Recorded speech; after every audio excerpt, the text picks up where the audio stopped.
होगी। एहसन इकबाल साहब ने कहा उस दिन कि हम सारी इत्तेहादी हुकूमत का बोझ नहीं उठा सकते, तो हम भी नहीं उठा सकते। मैं इसहाक डार को कैसे डिफेंड कर सकता हूँ?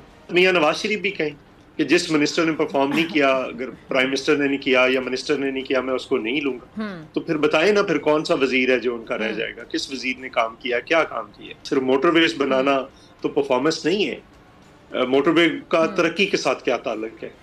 पहले दुनिया में कोई मुल्क मुझे बता दे जिसने पहले मोटरवे बनाई हो और रेलवे को ठीक ना किया हो। ये इलेक्शन होने से पहले डिस्प्यूटेड हो रहा है।